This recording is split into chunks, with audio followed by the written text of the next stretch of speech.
Assalamualaikum warahmatullahi wabarakatuh. Perkenalkan saya dari kelompok 4. Di sini saya akan memperkenalkan teman-teman saya, yaitu saya sendiri, Sri Novita Sagi, yang kedua Renda Monoor, yang ketiga Muhammad Nurdian Salapala. Baik, di sini saya akan membawakan materi bab 4, aspek hukum jaminan gadai. Yang pertama, bagian A, gadai. Gadai atau yang disebut juga dengan panres merupakan salah satu hak kebendaan yang memberikan jaminan yang diatur dalam buku kedua KUHP Perdata. Menurut pasal 150 KUHP Perdata, gadai adalah suatu hak yang diperoleh seorang perpiutang atau suatu barang bergerak yang diserahkan kepadanya oleh seorang berutang atau oleh seorang atas namanya, dan yang memberikan kepuasan kepada si perpiutang untuk mengambil pelunasan.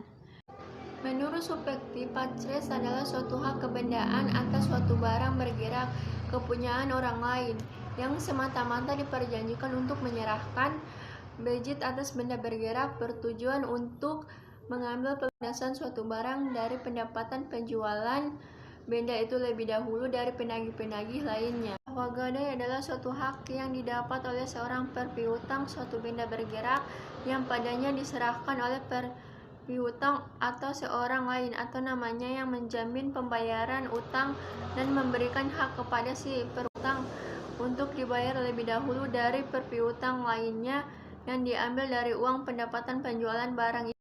Yang pertama, suatu hak atas benda bergerak diperoleh seorang hak, inilah yang disebut hak jaminan. Hak atas benda bergerak yang dimaksudkan di sini adalah hak untuk menguasai benda tersebut. Di dalam hak untuk menguasai tersebut timbul permasalahan apakah dalam hak menguasai termasuk pula hak untuk memanfaatkan atau menggunakan barang atau benda yang bersangkutan. Yang kedua, didasarkan atas perjanjian dengan pihak lain. Yang didasarkan atas perjanjian dengan pihak lain dimaksudnya adalah perjanjian pinjam-meminjam atau uang dalam jumlah tertentu yang tidak melebihi harga dan dari barang bergerak yang dijaminkan. Karena itulah maka barang bergerak yang dijaminkan diserahkan pada pihak kreditur. Yang ketiga, benda tersebut harus diserahkan kepada kreditur karena merupakan hak atas benda bergerak yang diperoleh seseorang, maka benda bergerak tersebut harus diserahkan kepada pihak kreditur. Penyerahannya atau levering harus dilakukan sesuai dengan ketentuan yang berlaku. Yang memberikan kekuasaan kepada orang yang berpiutang itu untuk mengambil pelunasan dari barang tersebut. Maksudnya adalah pihak kreditur berhak untuk melelang barang bergerak tersebut apabila pihak debitur dalam jangka waktu yang ditentukan tidak dapat membayar atau melunasi pinjamannya. Jika harga jual atau lelang melebihi dari jumlah pinjaman debitur, maka kreditur berkewajiban untuk menyerahkan kelebihan harga jual tersebut. Dasar hukum gadai. Dasar hukum gadai dapat dilihat pada peraturan perundang-undangan berikut ini. Bagian A, pasal 150 KUHP Perdata sampai dengan pasal 160 buku kedua KUHP Perdata. Bagian B, peraturan pemerintah nomor 7 tahun 1969 tentang perusahaan jawatan pegadaian. Bagian C, peraturan pemerintah nomor 10 tahun 1970 tentang perubahan peraturan pemerintah nomor 7 tahun 1969 tentang perusahaan jawatan pegadaian. Bagian C, peraturan pemerintah nomor 103 tahun 2000 tentang perusahaan umum atau pegadaian. Bagian E, peraturan pemerintah nomor 51 tahun 2011 tentang perubahan bentuk badan hukum perusahaan umum atau Perum. Pegadaian menjadi perusahaan perseroan atau syarat rukun dan objek gadai atau rahn. Dalam pasal tersebut ditegaskan untuk syarat syahnya persetujuan diperlukan 4 syarat berikut. Yang pertama, bagian A, sepakat mereka yang mengikatkan dirinya. Bagian B, kecakapan untuk membuat suatu pendekatan. Bagian C, suatu hal tertentu. Bagian D, suatu sebab yang halal. Selanjutnya yang akan membacakan teman saya yaitu Renda Manu Arfa, dipersilakan. Baik, saya akan melanjutkan presentasi dari kelompok 4 mengenai rukun gadai. Menurut syarat Islam, para ulama fikih berbeda pendapat dalam menetapkan hukum rukun. Namun, bila digabungkan menurut jumhur ulama, rukun rahim ada 5, yaitu yang pertama, rahin, orang yang menggadaikan. 2, murtahin, yaitu orang yang menerima gadai. Yang ketiga, marhun, yaitu objek atau barang gadai.